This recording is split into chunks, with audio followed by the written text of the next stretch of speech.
아침에 장로님은 그냥 교회 오는 게 그렇게 설렌대잖아요. 여러분들도 설렜어요? 그러면 서로 같이 이렇게 그리고 이제 집에 들어가면 이제 일터에 들어가는 것처럼 이제 너무 힘들고 오늘 너무 이제 그 리얼하게 지금 아픈 근데 아픈 아내가 정신이 너무 멀쩡하고 간병하는 자기가 맨날 까먹고 이제 그런다고 욥처럼 힘드실 것 같아요, 그죠? 근데 이제 부목장 수련회에서 남자 신임 목자님들의 그냥 이 역대급 간증을 들으면서 남자들의 눈물을 와 진짜 남자들의 눈물을 보니까 이런 공동체가 있나 싶어요. 그래서 이제 초등학교 1학년만 마친 목자님이 세워졌고 초등학교 6학년 마친 목자님이 세워졌어요. 남자 중에서. 그런데 그 주님을 만나는 게 너무 이게 중요한 것 같아요. 그런 분들은 그냥 온 맘 다해 저를 사랑해요. 근데 우리 의사 선생님 한 분 계시는데 너무 모범생이고 그냥 어렸을 때부터 교회 다녔는데 어째저째 해서 우리들 교회 왔는데 그렇게 저를 비난을 하고 비판을 하고 그냥 저 똑같은 설교를 교는 왜 또 하나 그렇게 했더라고요. 이 모범생들이고 똑똑한 사람들이. 그래서 지금 5년인가 17년 만에 목자가 됐다는 거예요.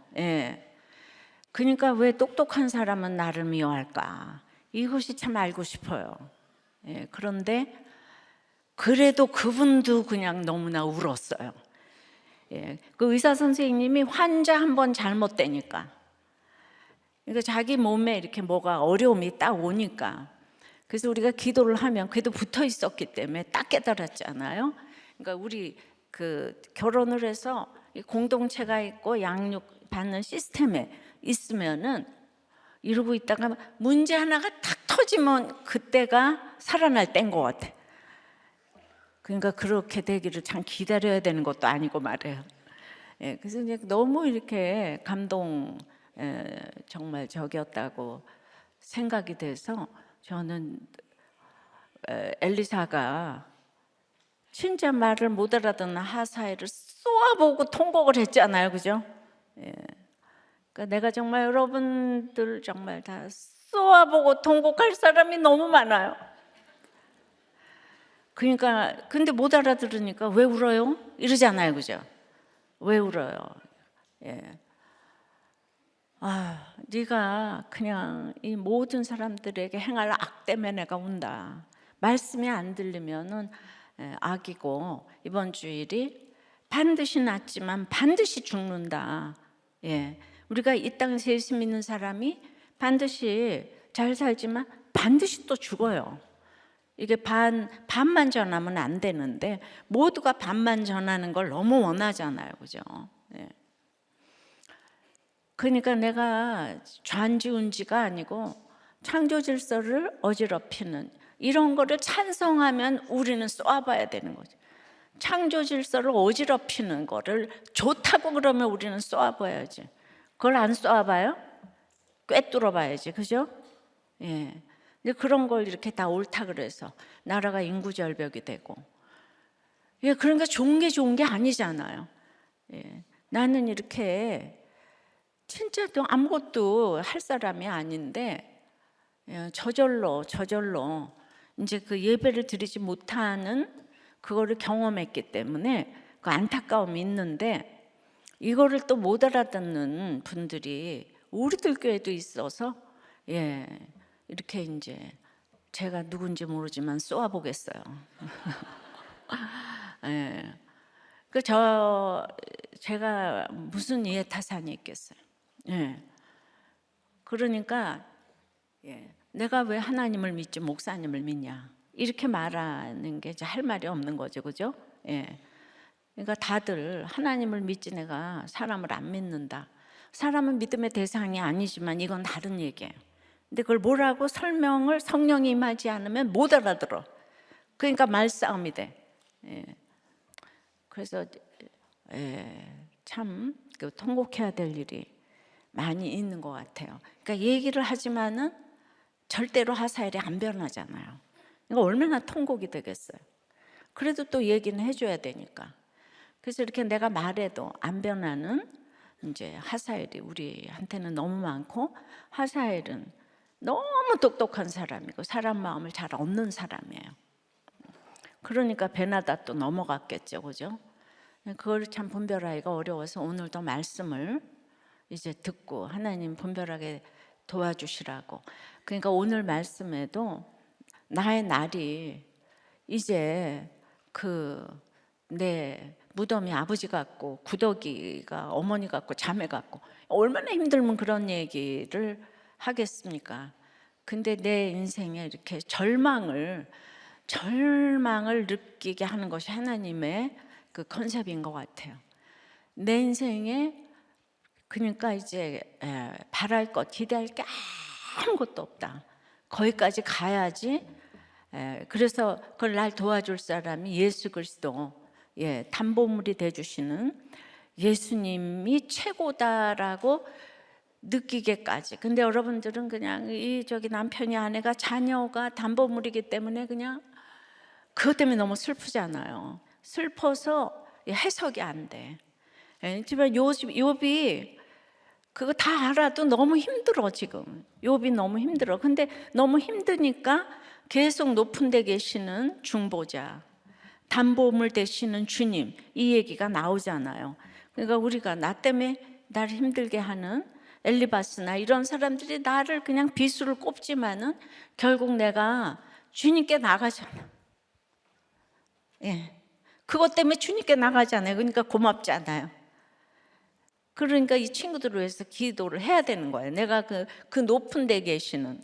그러니까 어제 우리 목사님이, 근데 나의 중보자 되시는 주님을 너무 알지만은 지금은 너무 높은 데 계셔서 볼 수가 없다 그랬죠. 지금은 너무 높은 데 계셔. 그게 그냥 탁탁 와서 다 하면 모르겠지만은,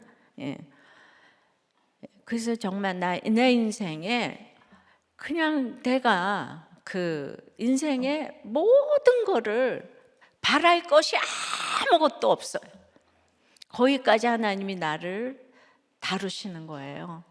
그게 해석이 되면은 밑동 잘린 나무의 그 인생을 아는 거죠. 아직도 좋은 게 그렇게 많으면 인생이 너무 슬프고 또 좋은 거를 위하여서 매진하게 되죠, 그죠? 딱 내려놔야지. 딱 내려놔야 되는 거. 내려놓는 게 너무너무 안 되는 것 같아요.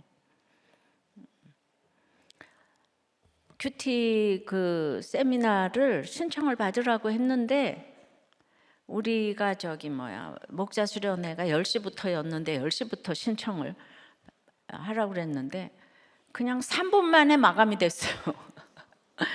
3분 만에 마감이 됐어요. 그래서 우리 목자님, 부목자님들도 막 다 하고 싶었는데 이제 처음이라서 한번 이렇게 해봤거든요.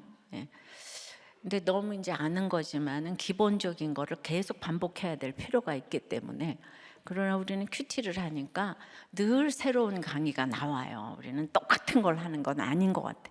뭐든지 목자 수련회도 늘 똑같은 것 같지만 오면 또 새로워요. 말씀이기 때문에 그런 것 같아요.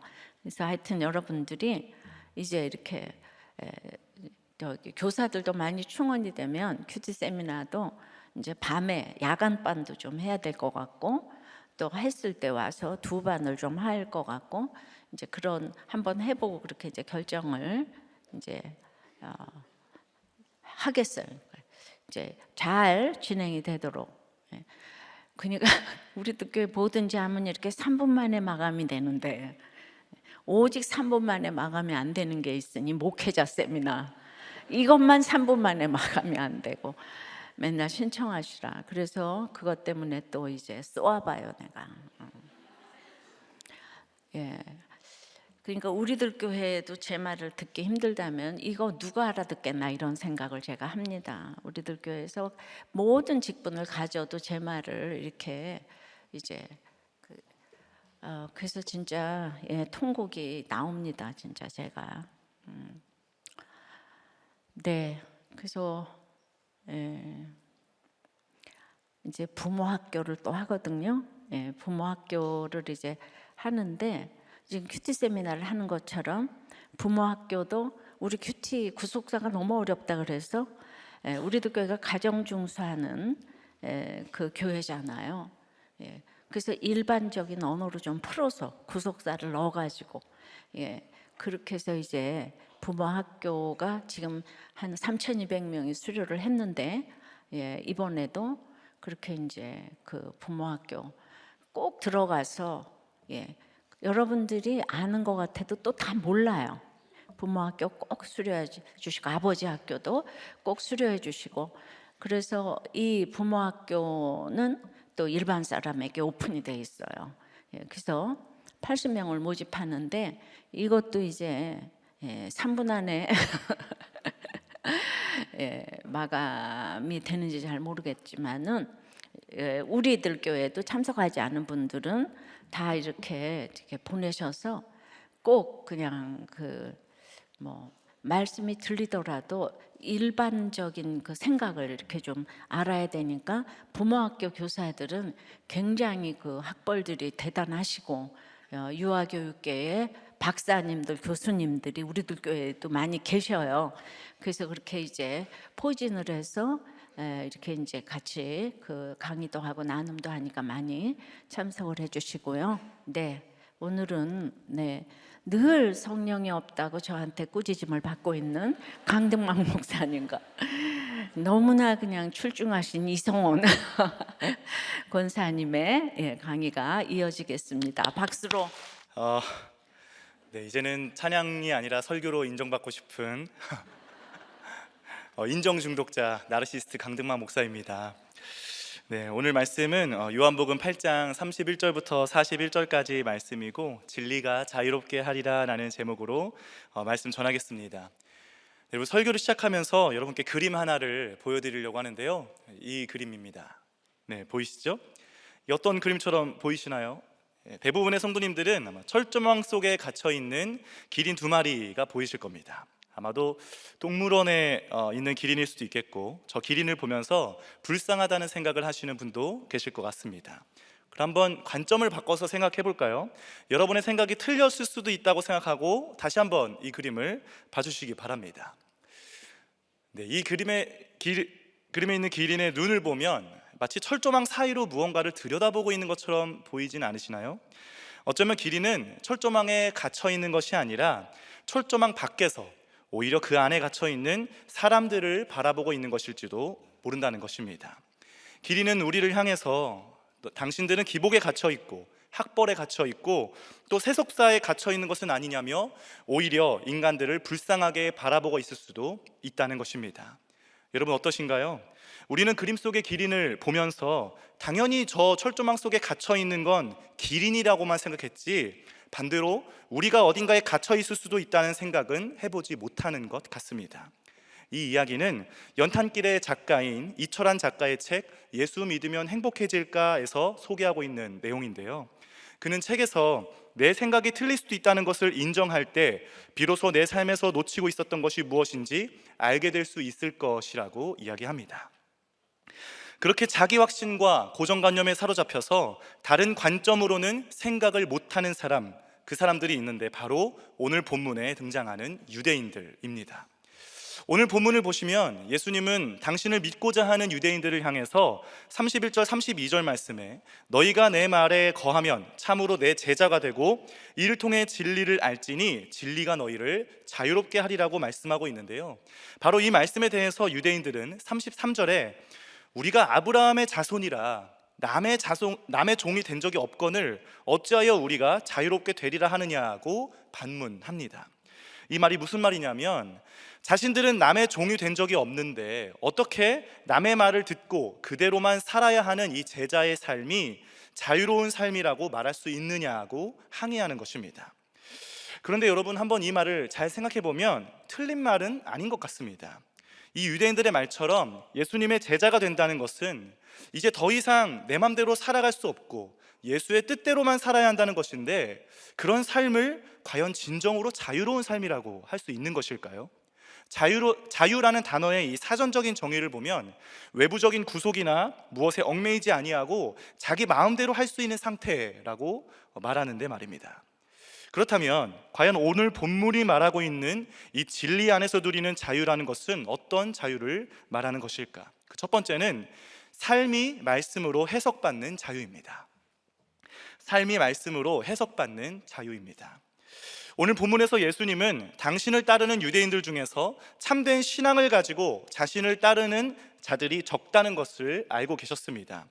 유대인들 대부분은 하나님을 믿기는 했지만 이 예수님이 하나님의 아들이라는 것에는 관심이 없었고 그저 탁월한 의사이고 탁월한 선생이었기 때문에 좋아했고 또 세속적인 문제를 속 시원하게 해결해 줄 것 같은 그런 해결사로 보였기 때문에 예수를 좋아하고 그를 따랐다는 것입니다. 혹시 여러분들 중에도 이러한 이유로 예수님을 믿으시는 분이 계시다면 예수님의 능력과 도우심으로 우리의 야망을 채워가는 것이 진정으로 자유를 누리는 것이라고 착각하지 않으셨으면 좋겠습니다. 그것은 진정한 자유가 아니죠. 어쩌면 그것은 죄를 더 지을 수 있는 시간적 여유만 늘어나는 것인지도 모르겠습니다. 예수님은 그러한 유대인들의 마음을 아시고 31절, 32절 말씀을 하신 게 아닐까 싶은데요.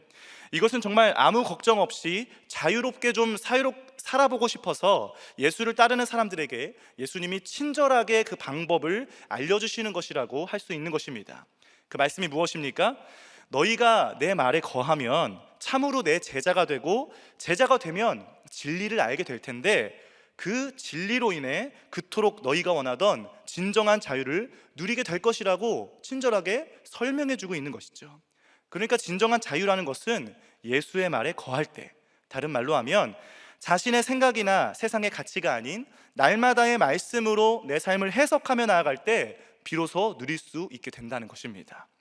날마다의 말씀으로 내 삶을 비춰보면 아까 그 기린 그림을 보고 다른 관점으로 생각해 볼 수 있는 것처럼 내 삶에 닥쳐오는 사건들을 바라보는 시야가 무지하게 넓어집니다. 나의 좁은 예상 범위와 내 얕은 생각으로는 도저히 감당이 안 되고 해석이 안 되는 그 사건들을 말씀에 비춰보면 이래서 이 사건이 왔구나, 이런 사건이 왔을 때는 이렇게 받아들여야 하는 것이구나 라고 깨달을 수 있게 되는 것이죠. 그러면 사건 안에 갇혀있지 않게 되고 사건을 해석받는 자유를 누릴 수 있게 되는 것입니다. 적용 질문 드리겠습니다. 나의 삶을 무엇으로 해석받고 있습니까? 내 생각입니까? 날마다의 말씀입니까? 여러분, 바로 제가 그저 제 잘난 맛에 다른 가능성은 생각하지도 못하는 어리석은 자임을 고백합니다. 여러분 기억하실지 모르겠지만 제가 지난 여름에 수요 설교를 했었는데요. 그때 설교 후에 담임 목사님과의 인터뷰 시간에 제가 감히 담임 목사님께 음악은 전공하셨지만 요즘 찬양은 모른다는 그런 막말을 제가 했습니다. 그때는 이제 그 말이 제가 당황해서 저도 모르게 튀어나온 말이라고 이렇게 생각하고 막 넘어갔는데 엘리사 앞에서 자기도 모르게 거짓말을 내뱉었던 그 게하시를 보면서 이 거짓말이 평소의 습관이 그럴 때 나오는 것이라고 하는 말씀을 제가 듣고 제가 담임 목사님께 했던 그 말이 제가 전혀 마음에도 없는 소리를 한 게 아니라 저의 뿌리 깊은 교만과 언제나 인정을 받아야만 하는 나르시스트라서 나온 말이었음을 인정할 수밖에 없었습니다. 이 사이코패스와 소시오패스도 울고 갈 만큼 웬만해서는 변하지 않는 악질이 바로 나르시스트라고 하셨는데 그게 바로 저입니다. 그렇지만 이제 감사하게도 이런 저도 우리들 교회 와서 말씀을 듣고 큐티를 하고 양육도 받고 하다 보니까 이런 제가 문제라는 것은 깨닫게 되었습니다. 그런데 이렇다 할 고난이 없다 보니까 딱 거기까지였습니다. 저도 정말 변하고 싶습니다, 여러분. 정말 사람을 살리는 찬양을 하고 싶고 이 성도님들의 고난을 들으면서 진짜 내 고난인 것처럼 체휼도 하고 싶고 같이 눈물도 흘리고 싶습니다. 그런데 그게 잘 안 되는 거죠.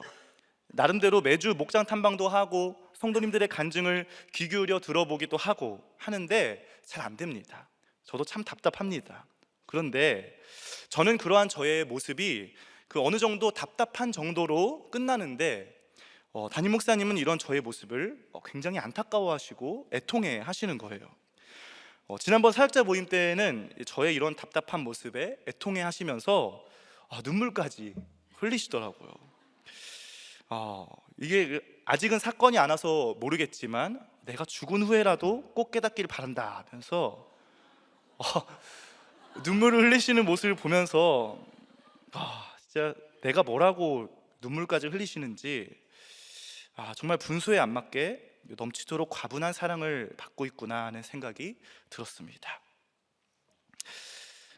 그런 목사님의 모습을 보면서 이렇게 자기 죄도 못 보는 저를 어떻게든 고쳐서 사람 살리는 사역자로 써보시려는 그 하나님의 마음이 전해져 내려오는 것을 느낄 수 있었습니다. 이렇게 저의 삶이 날마다 하나님의 말씀으로 한 커플씩이라도 벗겨지고 해석되어져서 저의 깊은 죄를 발견함으로 경직된 찬양이 아닌 진정으로 자유함을 누리는 찬양을 부를 수 있도록 기도해 주시면 감사하겠습니다. 한 발 더 나아가서 진리 안에서 누리는 자유는 어떤 자유를 말하는 것일까요? 그 두 번째는 종이 누리는 자유가 아닌 아들이 누리는 자유입니다. 종이 누리는 자유가 아닌 아들이 누리는 자유입니다. 17년 전에 모든 과학계와 종교계를 흔들어 놓을 만한 책이 출판된 적이 있습니다. 바로 리차드 도킨스의 만들어진 신이라는 책인데요, 그 책에서 리차드는 많은 이들이 하나님을 포기할 때 자유와 편안함을 느낀다고 주장하고 있습니다. 여러분, 이 말에 동의가 되시나요? 혹시 이 말에 동의가 되시는 분들은 지금 교회에서 맡은 사역이 좀 버겁거나 아니면 처방이 너무 부담스럽다고 생각하고 계셨던 분들이 아닌가 생각이 되는데요, 하지만 우리 모두가 알고 있듯이 하나님을 포기함으로 얻을 수 있다고 하는 그 자유는 진정한 자유가 아닙니다. 그것은 공중의 권세를 잡은 이 사탄의 세력에 철저하게 노란하고 있는 것밖에 되지 않는 참으로 제한적인 자유라는 것을 우리는 깨달아야 하는 것이죠. 오늘 예수님이 저와 여러분들에게 주시려는 자유는 결국에는 없어져 버릴 이 생의 자랑에 만족하며 살아가는 그 종의 자유와는 차원이 다른 자유입니다. 그렇다면 종이 누리는 자유와 아들이 누리는 자유는 무슨 차이가 있을까요? 오늘 본문 35절과 36절 말씀을 한번 다 같이 읽어보시겠습니다. 시작. 종은 영원히 집에 거하지 못하되.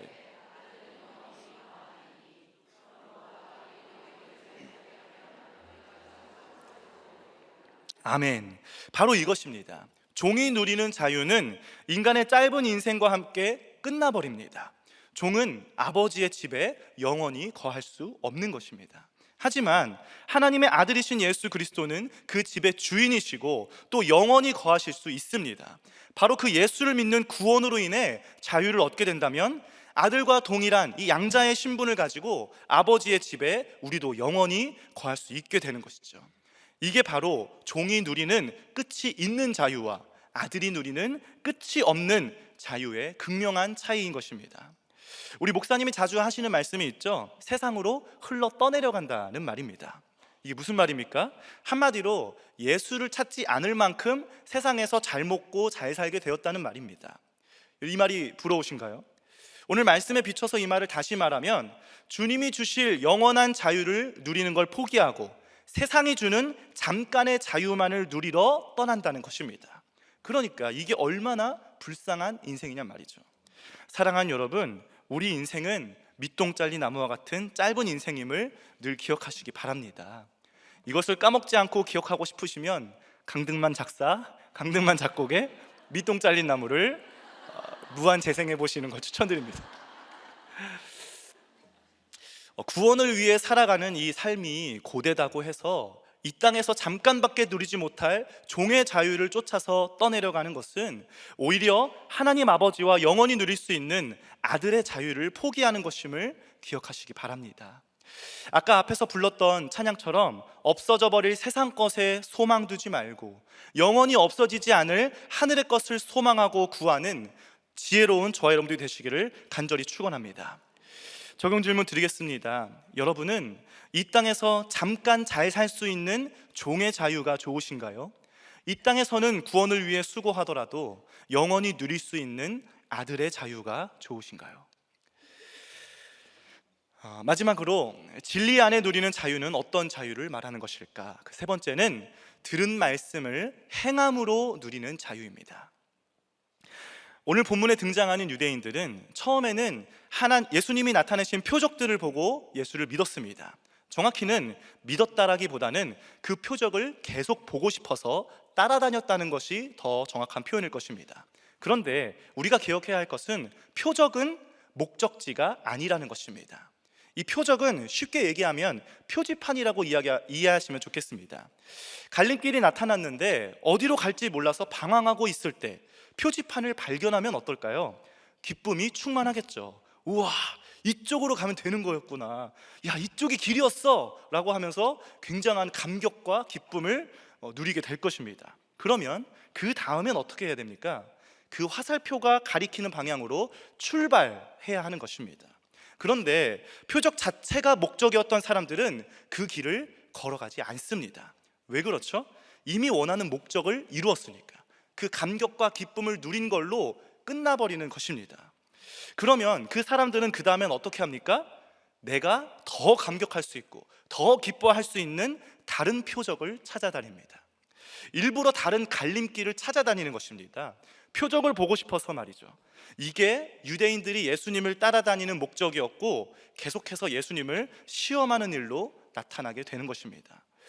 유대인들의 그 속내를 정확하게 알고 계셨던 예수님이 뭐라고 말씀하십니까? 본문 37절의 말씀에 오니까 내 말이 너희 안에 있을 곳이 없으므로 나를 죽이려 하는도다 라고 하십니다. 표적을 봤으면 이제 그 표적을 마음에 심고 순종해야 하는데 표적 자체가 목적인 사람은 내 욕심과 계획은 하나도 비워내지 못한 채로 더 감격할 만한 더 자극적인 표적만을 찾아다니는 이른바 표적 중독자가 되어버린다는 것입니다. 그렇게 표적에 중독되면 더 큰 표적을 보여달라며 예수를 협박하다가 결국 예수를 죽음에 이르게 하는 것입니다. 여러분, 제가 바로 그 표적 중독자입니다. 저는 찬양 중독이고 인적 중독자입니다. 제가 중학교 3학년 겨울방학 때 예수님을 인격적으로 영접한 후에 목소리도 좋고 찬양을 잘한다는 소리를 듣다 보니까 그러한 인정을 더 받고 싶어서 찬양과 인정의 중독자가 되어갔습니다. 저는 찬양하는 게 너무 좋아서 제가 갈 수 있는 모든 찬양의 자리를 따라다니기 시작했습니다. 미션 스쿨이었던 고등학교에 기동학생 회장도 하게 되고 당연히 신학교를 진학해서 찬양 인도도 계속 하게 되고 교회 음악 대학원에 가서도 대학원 전체의 음악 예배 찬양 인도를 계속 했습니다. 학교에서만이 아니겠죠. 외부 사역도 엄청나게 했습니다. 제가 1년에 적어도 50번 이상의 수련회를 다녔더라고요. 제가 주말마다 캐리어의 짐을 이렇게 새로 바꿔가면서 이렇게 수련회를 날마다 다녔는데 그러면 어머니가 저에게 우리 아들 엄마한테 빨래 선물하고 가네 이렇게 이야기를 하실 정도였습니다. 당연히 교회 사역도 예배 찬양 사역 위주로 이렇게 쭉 해왔고 지금까지 제가 사역을 해오고 있는 것이죠. 심지어 결혼도 반주자랑 했으니 정말 말 다 한 거 아니겠습니까? 이 정도면 제가 얼마나 찬양에 미친놈인지 아시겠죠? 그런데 이 찬양만 중독이면 모르겠는데 인정 중독까지 있으니까 더 큰 무대, 더 큰 교회를 찾아다니다가 우리들 교회까지 오게 된 것입니다. 이걸 하나님의 세팅이라고 해야 되는 게 맞을까요? 네. 여러분이 뭐라고 하시더라도 저는 그렇다고 확신합니다. 그렇게 찬양 중독, 인정 중독으로 더 큰 표적, 더 큰 사역의 자리만 쫓아다니다가 예수도 잊어버리고 떠내려갈 뻔한 저에게 우리들 공동체와 양육을 통해서 제가 그동안 얼마나 표적만 쫓아다니고 순종은 하지 않았는지를 깨닫게 되는 은혜를 주셨기 때문입니다. 하지만 저는 아직도 갈 길이 멀다고 생각이 드는데요. 그에 대한 한 가지 예를 들면 저는 우리 교회가 통성으로 오래오래 기도하는 기도회의 시간이 좀 적다고 생각하고 있었습니다. 그래서 그런 이제 어떤 저의 아쉬움을 사무실에서 잠깐 나눈 적이 있었는데요. 그 말을 들은 우리 주변의 목사님들이 아니 SG 공동체에서 매주 월요일마다 몇 시간씩 이렇게 뜨겁게 기도를 하고 있고 또 청년부에서도 온기세라는 모임을 통해서 기도회를 매달마다 하고 있고 무엇보다 새벽 예배 때는 예배 후에 거의 1시간 동안 통성기도 할 수 있도록 매일 반주를 이렇게 틀어주는데 무슨 기도할 시간이 없다고 하는 거냐 이렇게 얘기하시는 거예요.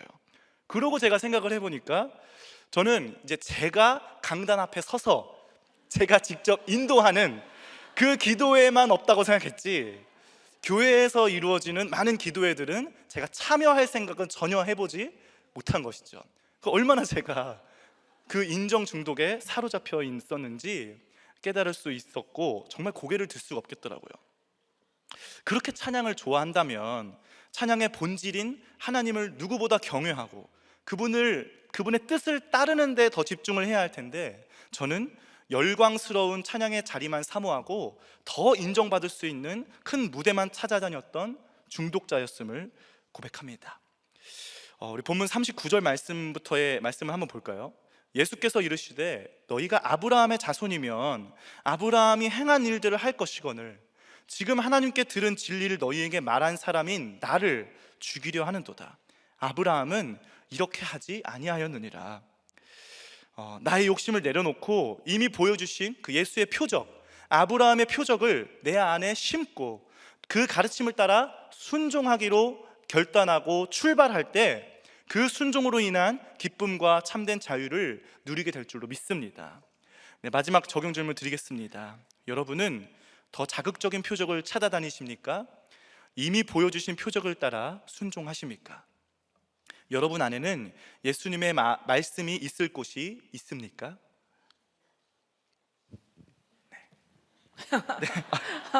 무슨 질문을 해줄까요? 진짜 찬양보다 말씀을 더 잘해, 그죠?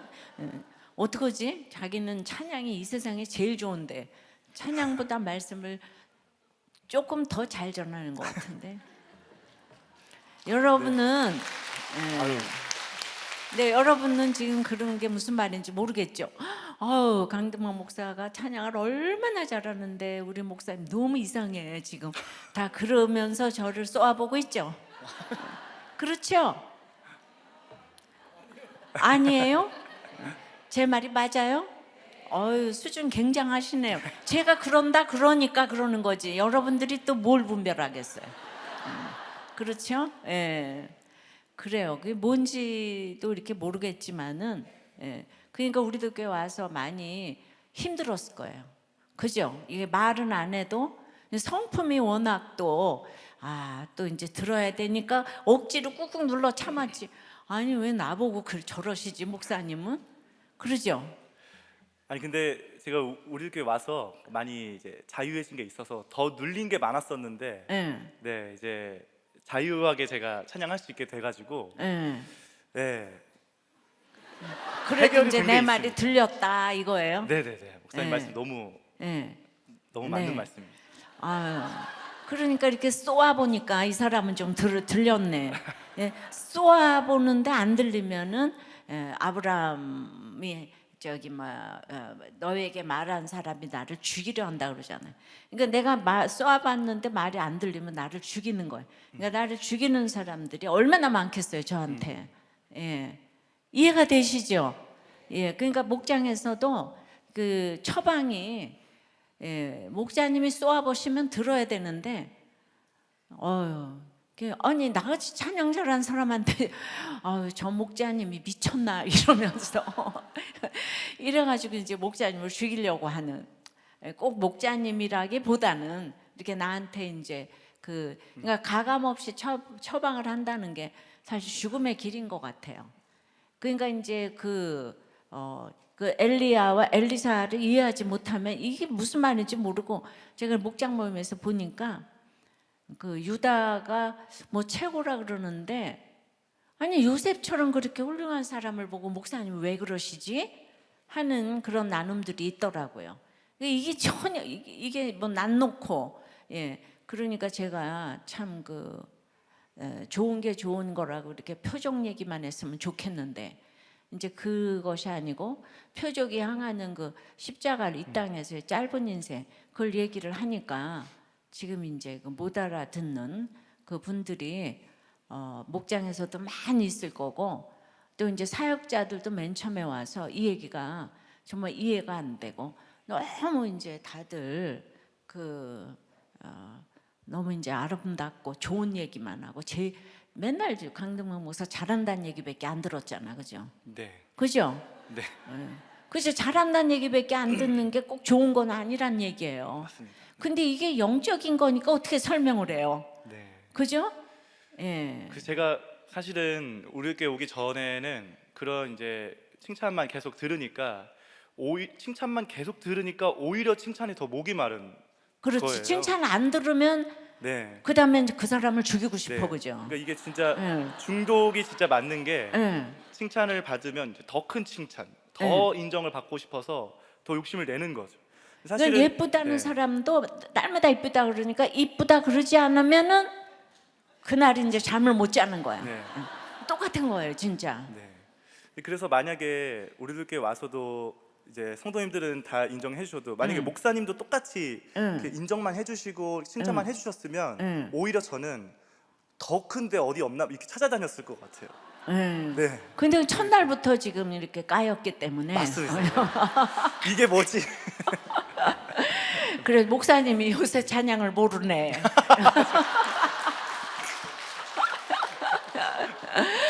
아니 내가 그냥 일거 차역자 저기 뭐야 이렇게 저기 세워놓고 내가 뺑덕 엄마예요. 내가 왜 그런 얘기를 쓸데없이 하겠어요, 그죠?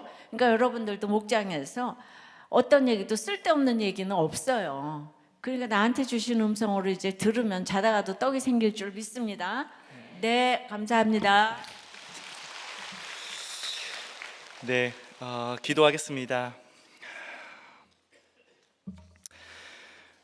사랑의 주님, 저는 여전히 말씀보다 찬양이 더 좋고 사람을 살리는 것보다도 내가 인정받는 것이 더 좋은 참 구제불능의 죄인입니다.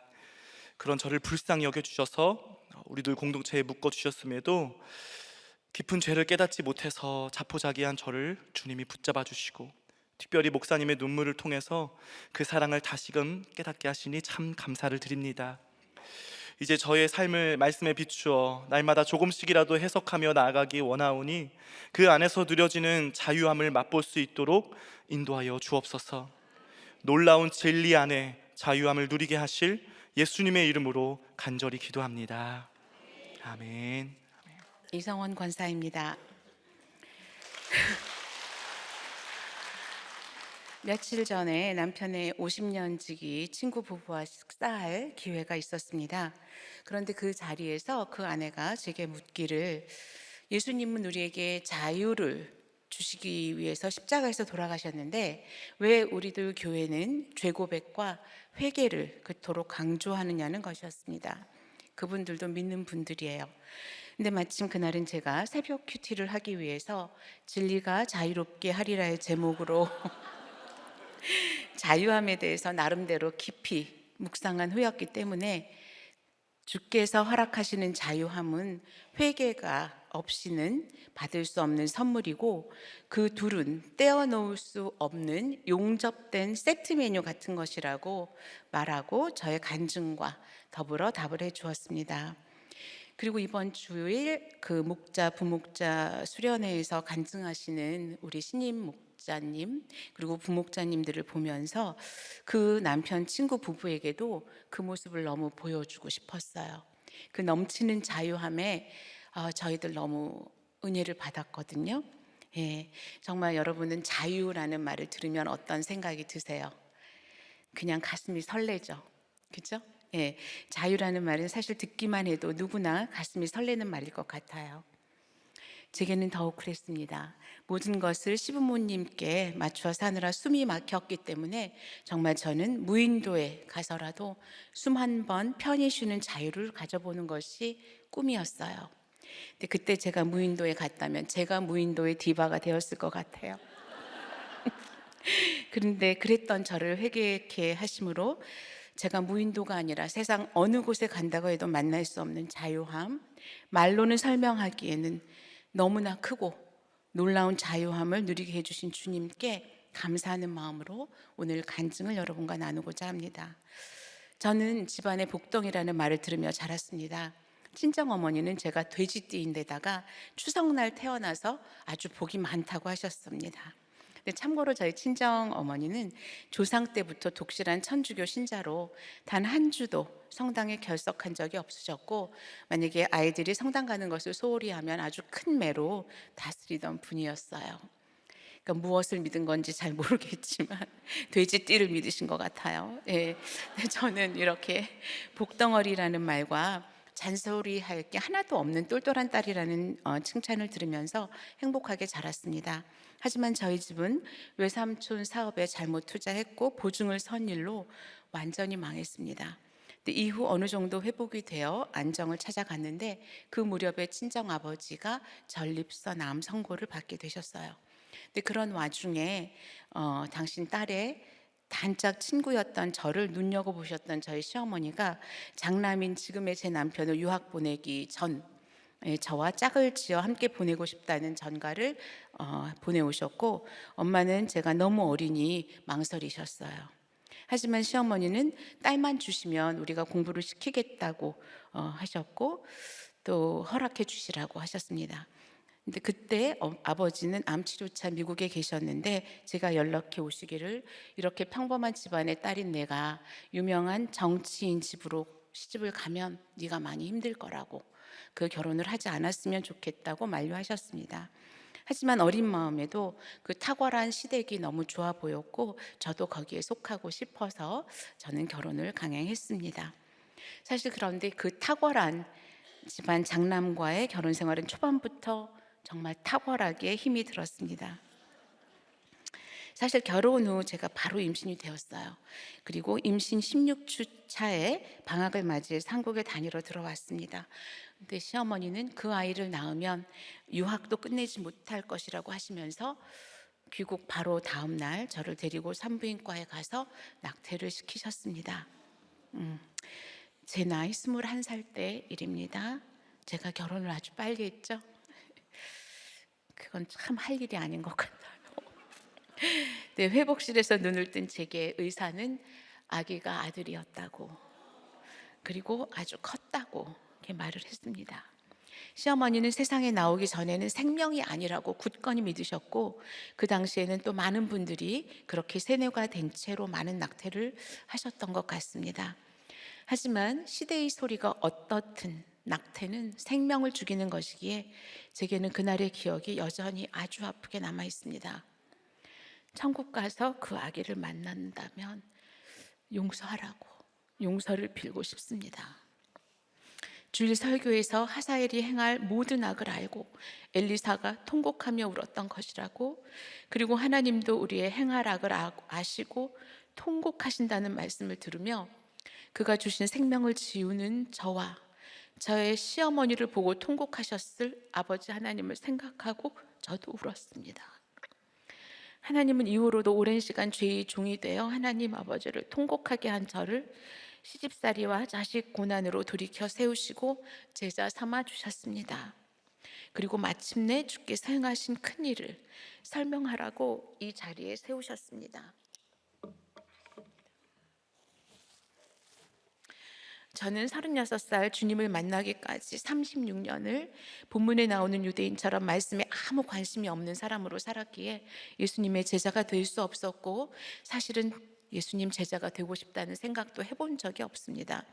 주님은 긴 세월 주님 없이 헤매는 저를 구원하시고자 벗어날 길 없는 시집살이와 숨이 쉬어지지 않는 자식 고난 속으로 저를 밀쳐주셨습니다.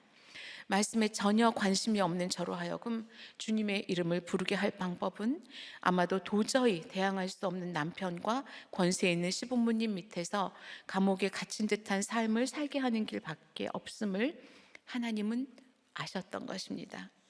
유교적 가치관으로 돌돌 뭉친 남편의 효심에 저의 착한 병과 인정 중독, 그리고 열등감까지 더해진 저의 시집살이는 말 그대로 단 한순간의 온전한 쉼도 가질 수 없는 옥살이와 같았습니다. 저는 내 자식들만큼은 나처럼 이렇게 돈으로 인한 열등감을 느끼지 않게 하겠다며 새벽 7시부터 밤 10시까지 밤낮 없이 영어를 가르치면서 열심히 돈을 벌었습니다. 그 당시에 제가 밤에 피는 꽃이었는지 모르겠습니다. 이런 저의 부지런함과 열심의 근원에는 친정이 크게 망한 후에 등록금은 물론이거니와 학교에 갈 차비도 없었던 시절에 겪은 돈에 대한 상처가 있었고, 또 집이 망하는 바람에 날개가 꺾여서 더 높이 날지 못했다는 원망이 있었습니다. 그리고 내 자식들은 돈 때문에 더 높이 날지 못하게 하는 일은 없게 하겠다는 그런 욕심으로 저는 정말 열심히 돈을 벌었고 열심히 내어 살았습니다. 돌이켜 보니 상처에 사로잡힌 채로 죄의 종 노릇을 참 열심히도 하고 살았던 것 같습니다. 그 결과 종은 영원히 집에 거하지 못한다고 하신 말씀대로 제 내면은 늘 공허했고 평안과 안식은 없었습니다. 저는 시집살이를 하면서 쌓여가는 분노와 미움, 그리고 억압으로 죽을 것 같았고 그제서야 예수님을 찾기 시작했습니다. 주님은 잃어버린 한 마리 양인 제가 주께 돌아오기를 오래 기다리셨고 드디어 평생 잊지 못할 이사야서 30장 26절 말씀으로 직접 찾아와 주셨습니다. 여호와께서 자기 백성의 상처를 싸매시며 그들의 맞은 자리를 고치시는 날에는 달빛은 햇빛 같겠고 햇빛은 7배가 되어 7날의 빛과 같으리라. 이 말씀은 주께서 나는 내가 아픈 것을 지켜보면서 더 많이 아팠다고, 그리고 내가 돌아오길 오래 기다렸다고 직접 나에게 말씀하시는 하나님의 아프고도 절절한 사랑의 메시지였습니다. 그리고 주님은 마침내 하나님의 아들만이 줄 수 있는 회개와 자유를 선물로 주셨습니다. 또 주님이 주신 선물 꾸러미 안에는 세상이 알 수 없는 평안함도 함께 들어있었고 환경은 변한 것이 없는데 제가 그냥 숨이 쉬어졌습니다. 그리고 제가 숨을 쉬지 못했던 이유는 시어머니 때문이 아니라 제 안의 종의식과 열등감 때문이었음을 또 깨닫게 되었습니다. 저의 구원을 위해 너무나 수고하신 저의 시어머니가 천국 가신 후 회개하시고 주의 은혜를 누리며 지내시다가 작년에 천국에 가셨습니다. 친구의 어머니로 만난 지는 50년, 그리고 시어머니와 며느리로 만난 지는 43년 만에 저는 어머니 먼저 천국에 가 계시라는 인사로 최고의 작별 인사를 드릴 수 있었습니다. 근데 지금은 늘 저의 울타리가 되어주셨던 시어머니가 좀 그립네요.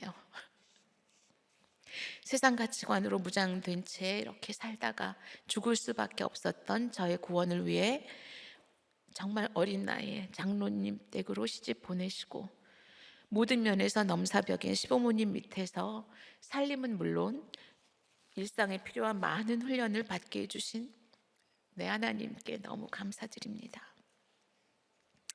이렇게 제가 구원받고 자유함을 누리고 있지만 제가 천국 가기까지는 여전히 이루어야 할 거룩이 있기에 저를 위해 수고하는 여동생의 인생에 대해 잠시 나누고자 합니다. 이전 새벽 큐티 설교에서 한번 소개한 적이 있는 제 여동생은 팔남매의 셋째 딸로 태어났습니다. 그리고 가장 예쁘고 가장 똑똑하다는 칭찬을 받으며 잘 성장했습니다. 하지만 아버지의 암치료차 건너간 모든 가족이 이제 건너갔었거든요. 그곳에서 아버지 암으로 인한 시한부 선고와 문화 충격, 그리고 정말 난파선에 흔들리듯 흔들리는 가정 환경을 견디지 못한 사춘기 나이의 동생은 정신증으로 힘들어했습니다. 하지만 모두가 아버지 치료에 집중하는 사이에 그 동생에게는 신경을 쓰지 못했고 그 사이에 병이 깊어져 조현병 진단을 받게 되었습니다. 그리고 아버지는 돌아가셨고 이후 어머니가 10여 년간 그 동생을 돌보셨습니다. 하지만 어머니도 뇌졸중으로 2번을 쓰러지셔서 결국은 말도 못하시고 움직이지도 못하는 상태가 되셨어요. 근데 그때에 어머니는 그 동생만 나타나면 울부짖으시는데 그게 어떻게 말로 표현할 수 없는 새끼를 잃어버린 어미가 우는 그런 음성이었다고 제가 지금 기억을 합니다. 그리고 또 어머니도 돌아가셨어요. 그런데 미국에 사는 그 6의 형제들 중 동생을 돌보겠다는 형제는 없었고 또 당연히 돌볼 수 없었습니다. 근데 그 당시에 우리 큰언니가 담임 목사님 큐티 모임에 참석하고 있었고 너무 큰 은혜를 받고 이제 말씀으로 적용해서 그 동생을 한국으로 데리고 왔습니다. 저는 그때 모든 형제들에게 나는 시댁도 있고 자식도 셋이나 있어서 어느 정도의 경제적 도움을 주는 것 외에는 할 수 있는 일이 없다고 명확히 말했습니다. 그리고 동생을 돌보는 일을 피해가고자 했습니다. 하지만 주님 생각은 참 다르셨습니다. 동생을 한국으로 데려온 지 몇 년이 지난 후에 큰언니는 미국으로 이민을 가버렸습니다. 제가 얼마나 분했겠습니까? 그러다 보니 동생을 돌보는 일은 정말 아무도 없으니까요, 한국에. 예, 저밖에 없으니까요. 저의 몫이 되었습니다. 또 동생의 상태에 따라서 그룹홈을 보냈고 병원 그리고 지원주택을 오가며 지내게 했는데 정말 이 조현병의 가장 큰 문제가 약을 안 먹는다는 거예요.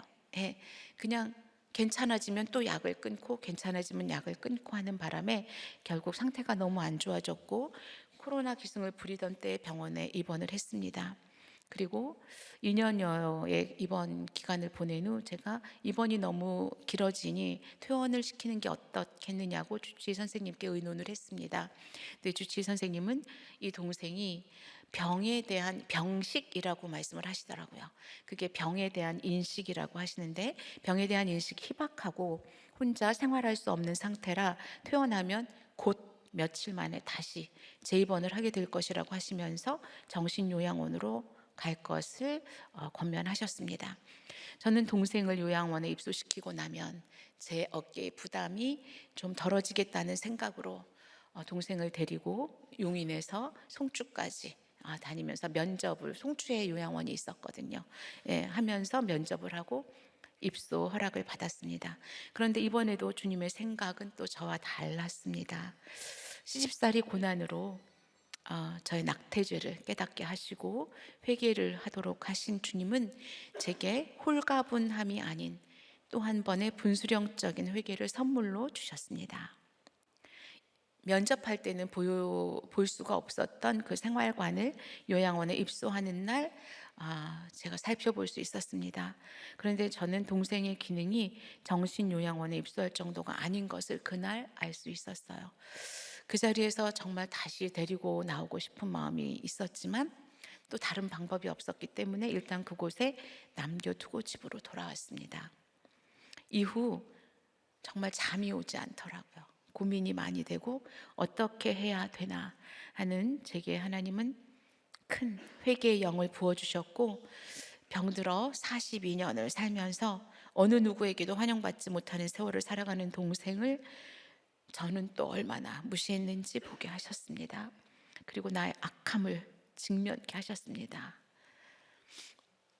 엄마가 떠난 지 30년이 넘는 긴 세월을 천덕꾸러기가 되어 살아가는 동생을 저는 또 얼마나 무시했는지 정말 말이 안 되는 말과 행동을 하잖아요. 예, 그러면 저는 정말 화가 나요. 또 얼마나 무한을 주었는지 또 작은 도움을 주면서도 얼마나 생색은 가득했는지 시간과 신경을 내어 돌보는 것을 얼마나 제가 부담스러워하는지 하나씩 생각나게 하셨습니다. 그리고 주님은 제가 늘 원망하면서 물었던 질문인 주님은 왜 8남매나 되는 형제들 중에 저한테만 이 아픈 동생을 돌보라고 하셔야 하냐고 질문을 했겠죠. 늘 질문을 했습니다. 참고로 저희 형제들이 저를 좋아하지도 않아요. 예, 그 고생하던 때 지 혼자 시집 잘 가서 잘 먹고 잘 살았다고 저를 늘 욕해요. 예, 그런데 이제 이 동생은 제가 돌봐야 하니 전들 또 얼마나 생색이 났겠습니까? 하지만 주님은 제게 답해 주셨습니다. 참으로 나의 제자가 되는 것은 쉬운 일이 아니라고.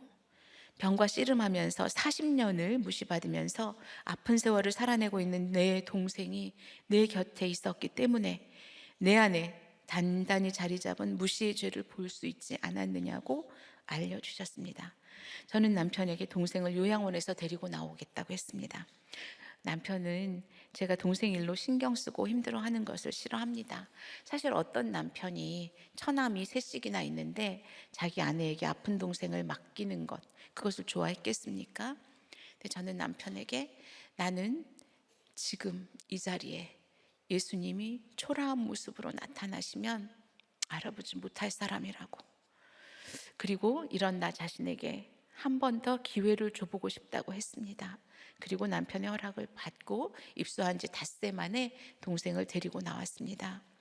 긴 입원 생활 후 다시 사회에서 생활하기 위해서는 처리할 많은 일이 기다리고 있었고 정말 그 일이 많더라고요. 그런데 그 모든 일에 주님이 함께 해주셨습니다. 그 중에서도 이 약을 제대로 먹여야 하잖아요. 근데 제가 직장이 멀어요. 그냥 원웨이가 5시간이에요. 그러니까 굉장히 멀잖아요. 예. 그러니까 그 약을 챙길 방법을 제가 참 어쩌지 하는데 바로 생각나게 해주신 것이 화상통화였어요. 그래서 화상통화로 약을 그 앞에 갖다 놔라, 물을 마셔라, 약을 넣어라. 이거를 몇 달을 하고 나니까 이제는 혼자 잘 챙겨 먹고, 또 이제 요양보호사님의 방문을 받고 있는데 등급이 나오지 않아서 오빠가 그 비용을 대고 있습니다. 참 감사한 일입니다. 그래서 지금까지 잘 지내고 있습니다. 저는 주님을 인격적으로 만났고 매주 우리 담임 목사님의 구속사 말씀을 듣고 큐티를 하고 있기에 제가 당연히 말씀에 거하는 예수님의 제자라고 생각했습니다. 하지만 여전히 처리되지 않은 세상 가치관으로 아픈 동생을 함부로 대했고 아픈 말을 쏟아내는데 주저함이 없는 제약을 직면하게 하시니 참 할 말이 없습니다. 그리고 이런 나의 모습이 바로 예수님을 죽이는 것임을 깨닫습니다. 내 안에 이렇게 숨은 죄를 직면하고 깨닫기까지 40년 넘게 수고한 동생을 이 시간 주께 올려드립니다. 평생을 조현병에 시달리며 피투성이가 된 채로 살아온 동생을 주께서 긍휼히 여겨 주시고 보호해 주시기를 기도합니다.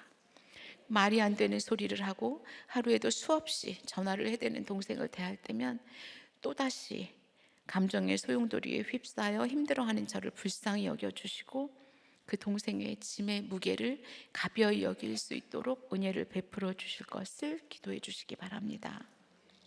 이렇게 여전히 된 것이 없는 나의 모습이지만 그래도 매일 말씀에 거하며 나를 종로로 시키는 내 안에 죄악된 가치관과 악을 직면하고 회개하는 은혜를 누리는 삶을 살 때에 나의 자식들이 그리고 후손들이 율법과 고정관념에 사로잡혔던 저의 옛사람이 아닌 회개하고 새 사람이 된 저를 기억해 주길 원합니다.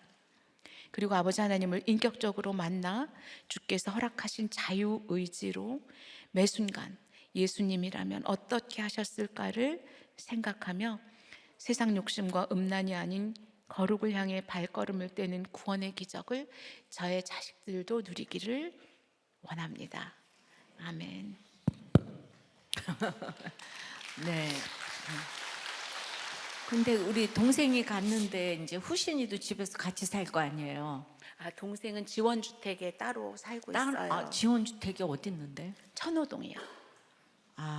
거기서 따로 있는 거예요. 같이는 그러면 못 살아요. 요양보호사가 하루에 몇 시간씩? 3시간씩 가서 돌봐줘요. 그 나머지는 혼자 있어요? 거기 또 요양 그 센터가 있어서 매일 네. 이렇게 데이케어처럼 아. 갈 수 있는 곳을 이제 섭외해서 그러니까 가고 이제 있어요. 요양소가 아닌 좀 집에 더- 혼자 살고. 예. 그럼 혼자 있는 동안은 그 뭐 해요, 그래도? 그래도 아침에 일어나면 거기 가서 하루 종일 있다가 예. 4시에 오면 보호사님이 와 계시거든요. 네. 그럼 보호사님이 3시간 돌보고 약 먹이고 저녁약을 먹이고. 그러니까 가요. 혼자 있는데 또 데이케어 센터를 이제 가고. 갔다 오고. 다 할 수 예. 있어요. 그거는. 예. 예. 그 굉장히 괜찮네요. 네. 예. 그러니까 그것도 이제 그러니까 등급이 왜 안 나와요? 걔가 아픈데. 와서 검사를 하러 왔는데 그 등급이라는 게 화장실을 혼자 못 가거나 이렇게 그럴 때 나오지 이 정도는 안 나온다고 떨어졌어요. 조현병은 안 나와요. 안 근데 나오더라고요. 약을 먹으니까 또 말을 그럴듯하게 또 하겠네. 아니 그냥 보통 때는 그냥 아무렇지도 않은 맞아. 그러다가 조현병이 그렇죠. 그렇더라고요. 네. 그러다가 이제 네. 말이 안 되는 소리로 저를 뒤집어 네. 놓곤 하죠. 그러니까 그래도 이제 따로 사니까 뒤집어 네. 놓는 건 전화로만 듣겠네. 아니 가죠. 제가 또 가면 더 뒤집어 네. 놓고. 네. 네, 근데 힘들어요. 네. 예. 예. 아니 누가 또 이 일을 하겠어요, 진짜. 근데 8남매 중에 우리 권사님한테 맡긴 거는 정말 그냥 특별히 그냥 하나님 후대하셨네요. 네. 그죠? 네. 예, 그러니까 이거를 이제 우리가 생색이 너무 나지만은 네. 다들 이제 마음은 언니로 돼 못하는데 남편이 또 허락해 주신 것이 혼자 할 수 있다고 해도 못하는 거잖아요. 제가 그랬어요. 제가 온 몸 바쳐, 온 마음 바쳐 당신 부모님을 모셨는데 맞아, 맞아. 내 예. 친정 부모한테는 한 게 없다. 예. 그 대신 하는 거다. 예. 그렇게 얘기를 그러니까 할 말이 진짜 없겠네. 네. 여러분들도 한 게 있으면 이렇게 큰 소리를 좀 쳐보세요. 근데 워낙 한 것이 없어서 큰 소리를 칠 게 하나도 없죠. 예? 예. 그렇게 좀 한 일이 좀 있기를 바라고. 그러니까 우리 권사님은 진짜 진짜 대단한 분이에요. 이 예수 안 믿었으면 저분이 이세벨이요. 예. 왜냐하면 그 시집살이를 하면서 그러고 나서 이제 미국으로 건너가서 박사를 땄잖아요. 그래서 교수를 하고 있잖아요. 목사님 공부가 더 쉬웠어요. 그거는 그렇죠. 그런데 그 집에서 공부를 한 거는 굉장한 일인 거지. 예. 근데 이거저거 다 해냈기 때문에 진짜 하나님은 관역을 삼으신 게 맞아요. 네. 예. 네. 제가 이제 어떤 분이 우리들 교회 왔는데 제가 요새 아이 일곱 하는 게 7을 낳았다는 거예요. 15년 동안 7명을 낳았대요. 근데 거기도 시댁이 좀 괜찮았는지 시댁에서 7명을 낳을 동안에 먹여주고 다 했는데 친정 엄마가 가가지고 이제 다 이렇게 이제 도와주셔서 키웠지만은 거기도 7남매 집안이라는 거예요. 그 시댁 자체가. 그러니까 온 집안 식구가 들끓는 거야. 그리고 다 와서 거기서 머물고 얼마나 살기 힘들었겠어요. 진짜 이게 말로 표현을 못하고 엄마하고 자기는 그 집에 식순이처럼 지금 일을 하고 있고 그래서 이제 너무나 작은 종잣돈을 마련해서 지금 살림을 낳는데 살림을 낳으니 얼마나 그 7을 지금 키우기가 힘들겠어요. 고모랑 다 있을 때 그냥 너무나 힘들다고 저한테 편지를 보냈는데 어머 최고의 환경이네요. 아유 7남매지. 아유 너무 좋아. 근데 더군다나 7남매를 낳다니 이 세상에 제일 부러운 환경을 가지고 있고 또 그렇게 하셨다고. 이제 조금 이따 우리도 교회에서 인터뷰도 한번 하고 간증도 한번 세워야 될 건데 아니 어디 젊은 사람이 그렇게 아이를 낳는 것이 사명이 돼가지고 2년에 한 번씩 낳았다는 거예요. 그러니까 저 집도 지금 8남매잖아요. 옛날에 엄마들은 8남매를 낳고도 그렇게 다 끝도 없었다니까. 아이를 많이 낳으면 건강하다니까요. 그런데 이제 지금 요즘에는 옛날에 대가족이니까 아이를 키웠는데 핵가족이니까 키우기가 어려운 것 같아요. 그런 걸 봤을 땐 대가족이 너무 좋은데 이분은 그 대가족이란 좋은 환경이라서 너무 힘들었겠죠. 이루 말할 수 없이 힘들었을 거 아니까 그 아이들이 인성이 좋죠. 힘든 대가족에서 살아나니까 이렇게 끊임없이 구속사로 해석을 해야 돼요, 여러분은. 그러니까 이제 목장에서 왔을 때 어머나 얼마나 힘들었을까. 나 같으면 안 살아. 이딴 소리 좀 하지 말고요. 야, 최고다. 그러니까 이제 권사님은 아주 그냥 만세전부터 택해가지고 좋은 환경을 그냥 계속 주신 나머지 지금 마지막에 동생까지 갖다 관역을 이렇게 삼아서 딱 맞는 환경을 이렇게 주셨어요. 그러니까 아픈 사람에 대해서 얼마나 지금 체유를 잘하겠어요.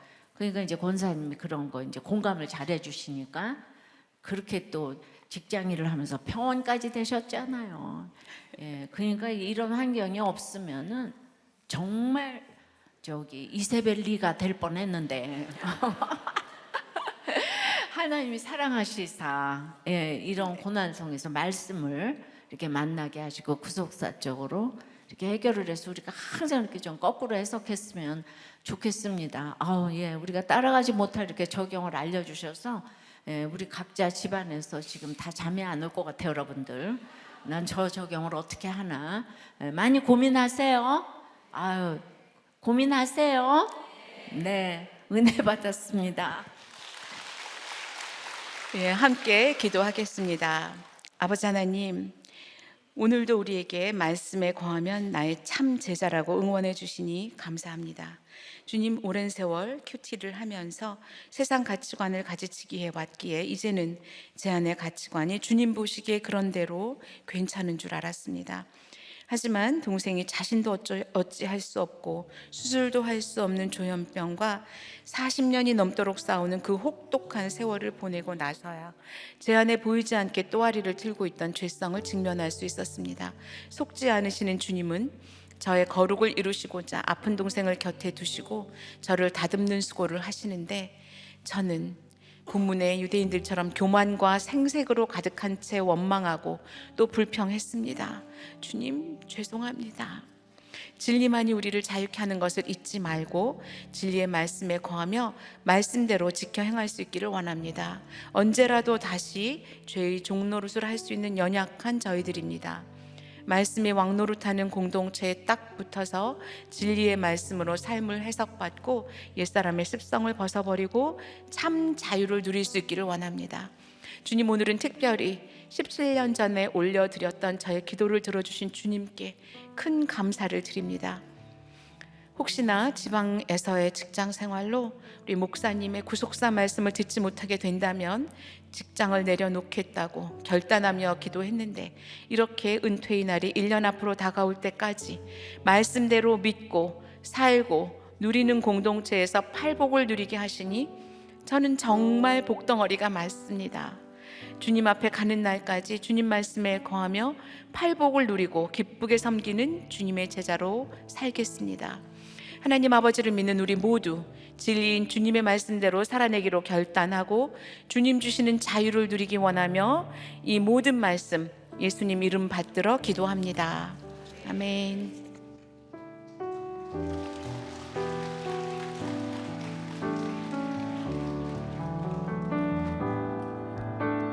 하나님 사랑 변치 않는다. 하나님 사랑 변치 않는다. 세상 다 변하고 날 버린다 해도 하나님 사랑 변치 않는다. 하나님 내 길 인도하신다. 하나님 내 길 인도하신다. 하나님 내 길 인도하신다. 나의 가는 길 다 주님께 있으니 하나님 내 길 인도하신다. 목소리 높여서 반드시 기도 응답하신다. 반드시 기도 응답하신다. 반드시 기도 응답하신다. 때론 나의 뜻과 다른 길이라도 반드시 기도 응답하신다. 하늘의 것을 구하면 산다. 하늘의 것을 구하면 산다. 하늘의 것을 구하면 산다. 세상 헛된 것에 소망 두지 말고 하늘의 것을 구하면 한 번 더 고백하겠습니다. 하늘의 것을 구하면 하늘의 것을 구하면 산다. 하늘의 것을 구하면 산다. 세상 헛된 것에 소망 두지 말고 하늘의 것을 구하면 산다. 시간 함께 기도하기 원합니다. 먼저 회개하며 기도합시다. 오늘 말씀을 전하실 권사님은 조현병으로 시달리는 동생을 곁에 두고 사는 적용을 하셨음에도 생색과 원망으로 불평했던 죄악들을 회개하셨습니다. 주일날 담임 목사님께서도 자신의 연민이나 원망이 아닌 고쳐지지 않는 자기 죄 때문에 애통함으로 울어야 한다고 하셨는데, 저는 여전히 고난이 없으니 죄가 안 보이는 것을 어쩔 수 없다는 태도로 죄를 보려고도 하지 않은 죄인입니다. 이러한 저를 보시고 저보다 더 애통하는 마음으로 눈물을 흘려주시니 고개를 들 수 없을 만큼 죄송하고 또 감사한 마음입니다. 이것이 바로 나를 향한 주님의 마음인 줄 믿습니다. 이 시간 함께 기도할 때는 나보다 더 나를 잘 아시고 사랑하는 마음으로 나를 붙잡아 주시는 주님께 기도하겠습니다. 주님, 주님의 진리 안에 거하기를 원합니다. 극심한 고난 중에도 자기 연민에만 갇혀서 억울함에 눈물을 흘리는 것이 아니라 그렇게도 나의 죄를 보려고 하시는 주님을 신뢰하게 하여 주시옵소서. 나의 모든 의심을 버리게 하시고 주님 바라보게 하여 주시옵소서. 고난 때문이 아니라 죄 때문에 울게 하여 주시옵소서. 우리 주의는 크게 부르며 함께 기도하겠습니다. 주여, 하나님, 나의 죄를 보지 못한 아버지에게 극심한 아버지 문화 때문에 아버지 죄를 보지 못하고 오히려 주의 말씀을 아버지에서 하는 나의 삶이었음을 고백합니다. 하나님, 나를 더 잘하시고 나를 아버지 누구보다 더 사역하고 쓰기 원하시는 주님의 인도하심을 따라 나아가기 원하오니 아버지, 저의 마음을 불쌍히 여겨주시옵소서. 저의 삶을 불쌍히 여겨주시옵소서. 아버지, 은혜를 이뤄주시옵소서. 나아갈 수 있도록 기도하여 주시옵소서. 하나님, 하나님의 마음을 주시옵소서. 아버지, 우리 회개의 마음을 주시옵소서. 나의 연민이나 억울함이 아니니 아버지, 나의 죄 때문에 아버지, 나의 죄악 때문에 아버지 그날 수 나에게 수 있도록 주여 인도하여 주시옵소서. 주님 회개합니다. 주님 불쌍히 여겨주시옵소서. 주여 불쌍히 여겨주시옵소서. 아버지,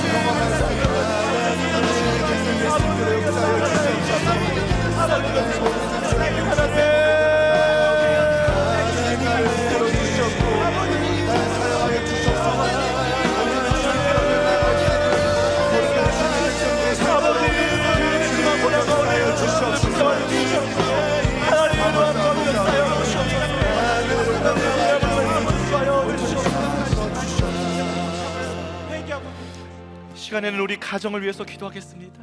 오늘 말씀에 예수님은 아버지께서 본 것을 말하고 유대인들도 자기 아비에게서 들은 것을 행한다고 했습니다. 예수님은 하나님 아버지에게서 본 진리의 말씀을 전하며 사명을 감당하시는데, 유대인들은 음란과 죄의 아비에게서 들은 그대로 이 땅에 그 죄의 종으로 살아가는 것을 봅니다. 저는 육적인 후사를 3명이나 주셨음에도 그 아이들이 보고 따를 수 있는 신앙적인 말이나 행동을 해주지 않고 그저 피곤하다며 그 자리를 피하기만 바쁜 자격 없는 아비임을 고백하며 회개합니다. 우리 가정에 있는 자녀들이 죄의 종이 아닌 주의 자녀 되게 하여 주시옵소서. 하나님 아버지의 권세로 우리 자녀들을 아들 삼아 주시옵소서. 내가 문제의 부모였음을 인정하고 겸손하게 가정을 섬기게 하여 주시옵소서. 말이 통하지 않는 배우자에게 주님 구원의 손길을 내밀게 하여 주시옵소서. 손과 발이 가는 조경으로 우리 가정이 믿음의 가정 되게 하여 주옵소서. 우리 주의 이름 부르며 가정을 위해서 기도하시겠습니다. 주여, 하나님,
마지막으로 교회와 나라를 위해서 기도하겠습니다. 엘리사는 하사엘의 호의나 예물을 아까워하지 않고 나라에 들이닥칠 악과 재앙으로 인한 슬픔의 눈물을 흘렸습니다. 주님, 이 나라가 없어지게 생겼습니다. 그러기에 우리 교회를 더욱 들어 써주셔야겠습니다. 먼저 사랑하는 담임 목사님을 붙잡아 주시옵소서. 늘 한 영혼을 위한 애통하는 마음으로 눈물을 흘리시는 목사님의 영역을 강건하게 붙잡아 주시고, 주님 부르시는 그날까지 넉넉히 사명 감당하실 수 있는 입술에 기름을 부어 주시옵소서. 하시는 모든 방송, 문서, 집회 사역 가운데 한 영혼 한 교회가 살아나는 구원의 기적을 넣어 주시옵소서. 이 나라를 불쌍히 여겨 주옵소서. 나라를 위해 눈물을 흘리는 그 한 사람이 세워지게 하여 주옵소서. 예수 믿기 좋은 나라 되게 하여 주옵소서. 이 나라에 거주할 처소가 세워져 주님을 예배하는 나라 되게 하여 주옵소서. 우리 주의 이름 마지막으로 크게 외치며 교회와 나라를 위해 기도하겠습니다. 주여,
주님 안에 거하면 진리를 알고 그 진리가 우리를 자유하게 하신다고 하셨는데, 저는 그 자유를 주시는 진리 안에 거하지 못하고 나의 인정에만 목이 말라 주님을 죽이려고 달려드는 유대인과 같은 죄인임을 고백합니다.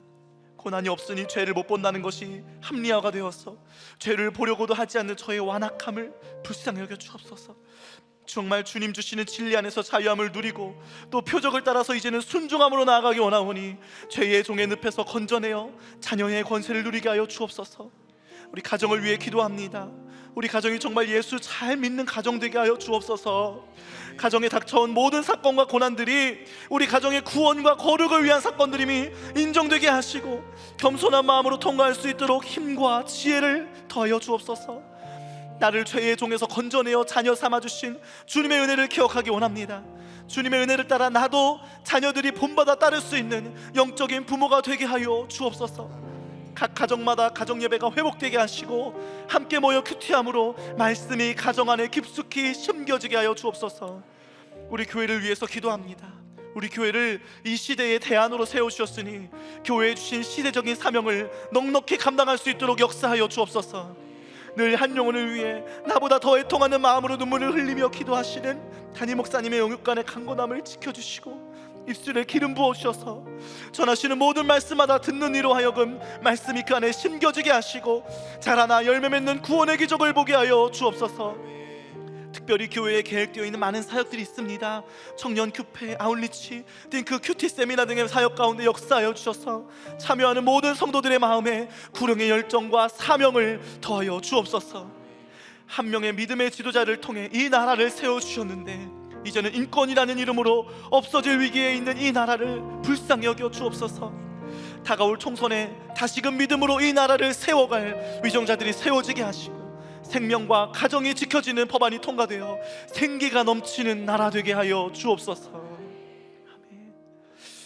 이제는 우리 주 예수 그리스도의 은혜와 하나님 아버지의 극진하신 사랑하심과 성령의 하나님의 교통하심이 이제 죄의 종에서 벗어나 자녀 삼아주시는 주님의 진리 안에서 자유함을 누리기 원하는 모든 성도들 머리머리 위에 이제로부터 영원히 함께 하시기를 간절히 축원하옵나이다. 아멘. 아멘.